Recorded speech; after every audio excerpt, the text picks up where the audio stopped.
Good evening, ladies and gentlemen, and today we're taking a look at the beautiful, but also ugly, Gyps Aero GA8 Airvan by Simworks Studios.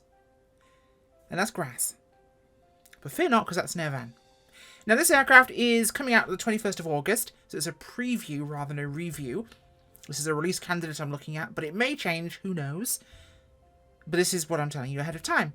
Now, this will be the date to release for the 2020 version of the aircraft, with 2024 to follow soon after.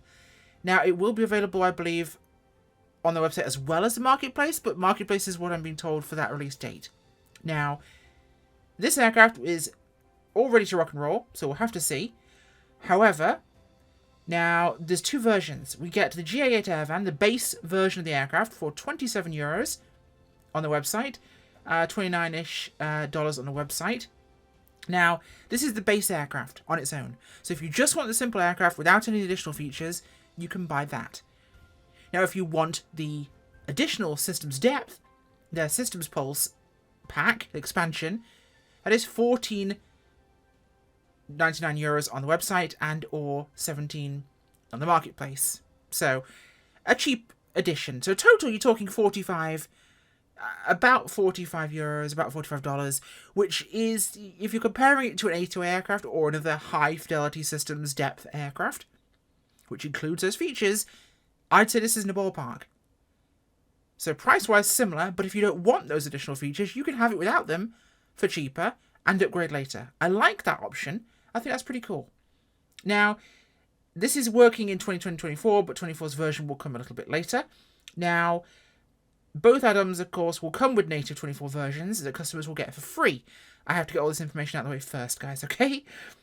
So, of course, the SystemPulse Plus the 2020 version won't work in 24. So if you buy the 2020 version, only the base aircraft itself works in 24 as a port over. SystemPulse will not until the 24 edition comes out. Okay, that is everything you got there. The manual's in the tablet. And there is also all your checklists in there too. We'll come to that in a second. The Airvan itself. Enough talking, right? As we get to look at the aircraft, we'll have a look around the exterior of the aircraft whilst we do this, because more than enough nattering has been done now. I will slow down the camera here. We'll take a bit of a look around. So the Airvan is a single-engine utility aircraft designed by Gyps Aero, formerly Gypsum Aeronautics of Victoria, Australia. In fact, we're in Australia now. For the ICO of this airport, get that from the description. This is a stock enhanced airport, I believe. So we'll take a look at that one. Now, it's designed for use in remote areas and the austere airstrips of the Aussie outback.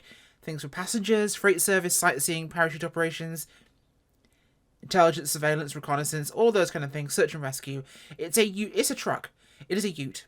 It's a pickup truck with wings. It's like a beaver if it was designed as a refrigerator. It's like a Glock that flies. There is nothing sexy about this aircraft, which in its own way makes it incredibly sexy because it's functional. A lot of similar visuals with the Caravan because it's got similar design principles. Long gear to keep its prop and its belly clear of rough runways. Tough looking gear. High prop position there. High wing, big lift. High tail. Ability to get that tail up high and nose up high on takeoff and landing to really kind of not have strikes. High lift wing there. Overall designed to be a utilitarian vehicle. And look at this rudder here. Is this its bottom portion? Not that part. Weird, huh? And this one, of course, has the belly pod. Now, in terms of liveries, you get multiple liveries. You also get two versions, belly pod and without. It affects its flight dynamics, of course. And there's a walk-around feature in the aircraft as well. So let's go take a look inside, shall we? By the way, performance-wise, this thing is not very powerful. She's fitted with a Texatron Lycoming IO540 flat 6 at 300 horsepower, which for its size is putting out 130 knots a maximum 120 knots cruise, stalling at around 52 knots. Range, however, is about 730 nautical miles, 6 hours of endurance. So a pretty capable little aeroplane. So, cockpit is austere as heck, and say hello to Captain Whiskers, of course, as always. Now, we're in the cargo version here, so we've got no seats in the back, but that's not a big deal. Of course, you can open the doors and things. One of the nice things about the Airvan is this whole door slides open. This has been used in a number of films with aviation in Australia, including a rather good rom-com where they have a float 206 in it, but they use the interior of an Airvan for that. And as well, one where two people end up stuck on one without a pilot. Long story short, they get used a lot for filming because they've got quite a spacious interior. And they're cheap to operate. So, cockpit up here. Captain Whiskers, of course, sitting up here. Brad, that's from the Best Friends pack. Captain Whiskers is. Multiple pet friends. Let's have a look at our tablet here, shall we? So, settings allows us to go to our avionics options. We can go to the PMS50, TDS, GTN units in here. We want to run that. We want to run that. We can run that. Loads of options. Now down here we've also got failures and weathering. So we can turn on and off failures if we wish to. We can turn on and off dirt, refill oil, reset aircraft, repair aircraft, wash, clear flooded engines, also some repairs and systems. We can look through our actual individual systems here and fail stuff. So tons and tons of options. This is with the SystemPulse pack. So all these cool extra features here that allows us to do this stuff. Now fuel and payload. Let's just put a payload in our aircraft. Now, what did I just load in there? I don't think I loaded it yet. Doesn't appear to be visual, which is unfortunate. Now, there were visuals when it came to some of the parts, but not that one, so that's unfortunate. Got barrels as well, all sorts of cool options there. So it'd be nice to have something in the back of it. Of course, cargo and passenger variants do the same differences, of course. In fact, right now we'll just reset this to empty in the back for now because we want to have it lighter. Fuel is there. To other settings, by the way, we can disable and enable the pre-flight. We can go through the co-pilot and pilot visible. So if you want to see your body, you can, which is terrible at times. You can uninstall and install the autopilot, which is on top there. And the cargo visible and hidden. Now, this might be a bug because it says visible cargo, not visible cargo. And I had it set to invisible and it didn't show it. We'll go back to the fuel and payload and we'll just quickly set a payload in there. That loaded something in. Like it felt like it did, but it didn't actually do it. So we'll go quickly back here and check this.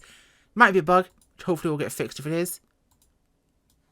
There we go. Nothing there. That's a suitcase in the back is showing. No, nothing is loaded. So it could be a bug. That's okay. Now in the flight bag, we have our manual. And we can go through various bits and pieces. Oopsie doopsie. Click on the right thing.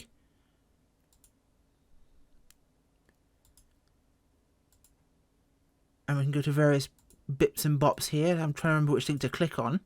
Ah, that's what we need to click on, the arrow. So we can read through all our pages we want to with the manual here. Our payload loading there.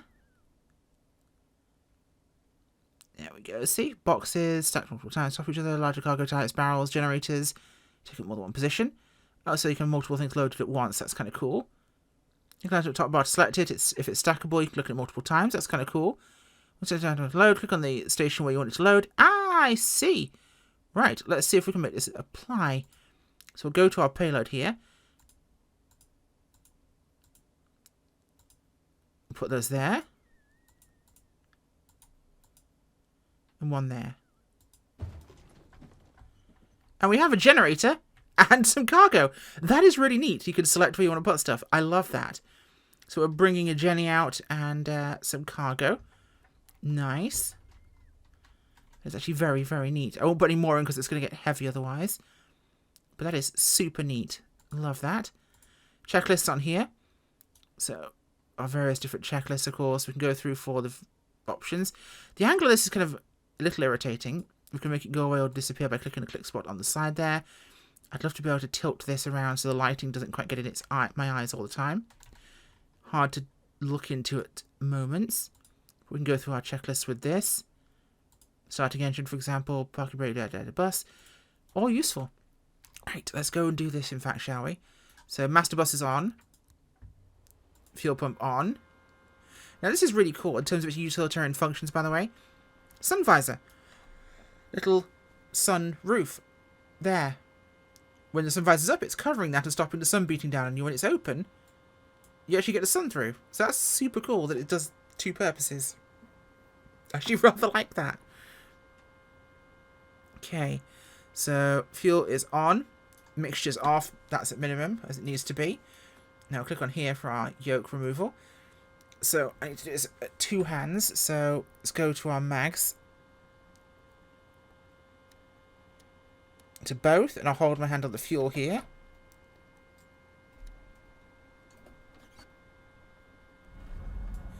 Engine start, good. Okay, we'll bring up our prop there as well. And we'll get our avionics turned on too. Everything's set up where it needs to be. Avionics are up there, by the way. Fuel pump can come off now. So our fuses, etc. are up here. Nice and useful. It would be quite cool to have on this a ability to have a moving map. That'd be super cool. Rather than just being those functions. I'd love to see that. But it is what it is. We can turn it off too. We'll do that for now. So normal GPS stuff down here is fine. So put our transponder code in. GPS is coming online. Those are fine. Nice and easy. Don't have to worry about that. Let's get ourselves flying, shall we? And see what this is like. Now, cool. We can adjust our air vent positions. Parking brake there. In terms of utility, flap levers down there. But what's hard to see is the flap position indicator down here. Now, you can do this. So down, 14, and then up to 38 degrees. So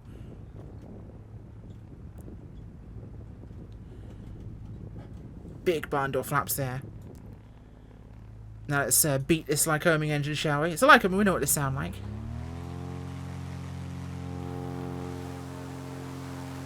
God, it's a box, isn't it?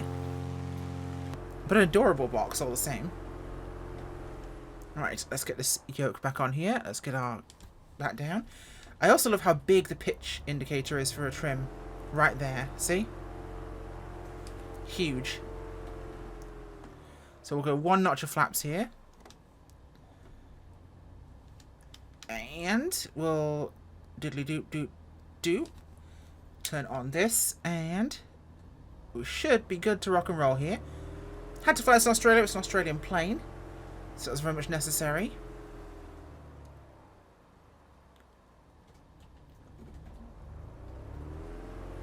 Okay, power on.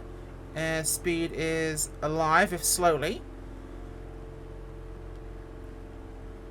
Airspeed's coming up. A little bit on the pedals, a little bit of torque there. Airspeed's good. Bit of a kick up on the runway here. A little bit of wind. And I'm going to pitch up. And she climbs away very easily. Flies kind of like a 206, but a fatter 206.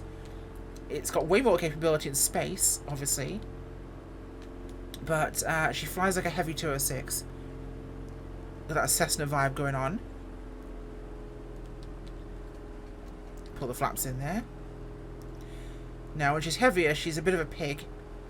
But given the size of this thing, I'm not shocked. We'll climb nice and gentle here. Visibility is fantastic all around. I'm going to enjoy this in 2024. Now, I'm flying and testing this in 2020 with that version, so I can test the SystemPulse for you. I am excited for the 24 version of this because, and this will be a purchase for me, I think, absolutely certainly for 24, because it's my kind of plane. It's a bush plane. It's for rugged outdoor pursuits and getting into the backcountry. It's very practical. It's a pair of cargo pants with wings. And I actually love that about an aeroplane. It being so functional to me is beautiful. Like, people might think this is ugly, but I think this looks like the Porter. It's designed to do a purpose. It is not designed to look pretty and to win awards. It's designed to go out there and get things done. Like I said, it's a Ute wings. And it's designed with the absolute Australian principle of simplicity and get it done. I think most backcountry folks that have to live out in the middle of nowhere often find similar points to practicality and purpose. But this is a really lovely add-on. Now, we're not going to run it too hard in terms of its performance. Keep it in the green where we need to be. Brought the RPM down a tad there. Let's nudge that off on my mixture. So we're just okay there. And she's just flying along easily. No major problems whatsoever. Beautiful in its ruggedness. Like I say, baby caravan. with a piston engine. I really like this thing. She's ugly, but she's practical. She does a job. To me, that's everything you want. That's a little baby rudder. And look how much authority we get from that tiny little rudder. You do not need the whole vertical stabilizer. It's probably too much, in fact, because it wiggles like a fish on a hook right now. Shouldn't keep doing this. I might snap the tail off. But that's not in the failures, is it? Right. Let's go bring her in for a landing out, shall we? We're almost practically downwind here for our approach in. If you don't want to look at the description for the airport, it is Yankee Mike Bravo Tango. See if I remember how to do this. Mount Beauty Airport, Yankee Mike Bravo Tango. We're coming over the water there. Last flew out of here when I was testing Ants Wirraway, his Aussie trainer aircraft. So we'll pull our power back here. Prop forward, mixture forward. Everything's configured as it needs to be. Our flaps are tracted. She drops speed very quickly because she's a brick. It's not got smooth curves. It's not aerodynamic. This is a brick. And bricks tend to fall. So we'll give it a notch of flaps here. A bit of a nose drop there on flap application. Okay, hold this nose where we want it to be. Nice, nice, nice, nice, nice. Hold that. Okay, second notch of flaps. A little bit of power. Coming off the power on this on approach, you are going to sink like a stone. So you don't want to be doing that. In fact, we need it right now, because it'll help us drop down here to make a better approach into the runway, which is quite a tight final there.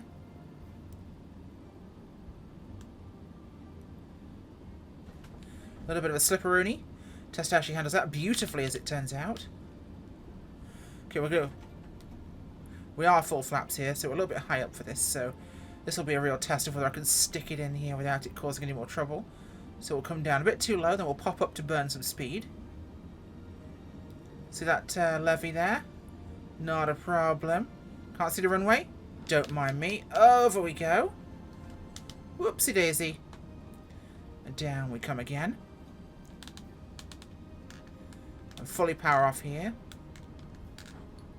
Smooth as butter. Flaps coming up. And she's down. This thing's fantastic.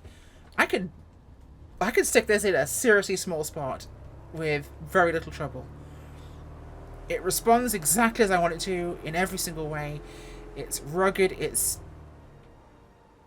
really good performance. It's slow as heck and it's very draggy. But being so draggy, I know exactly what to expect from it in terms of performance when it comes to how it's going to basically sink and rise in terms of its properties there. Like I came in below that levee and then popped up again, knowing it would bleed speed.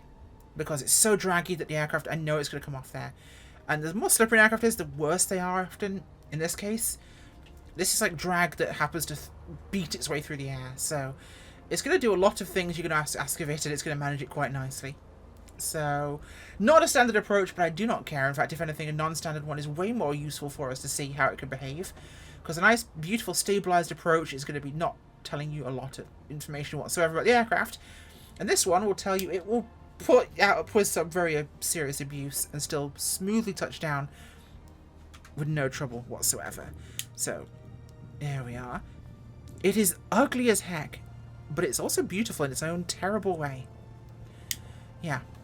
The Airvan, the GA8 Airvan from Simworks Studios.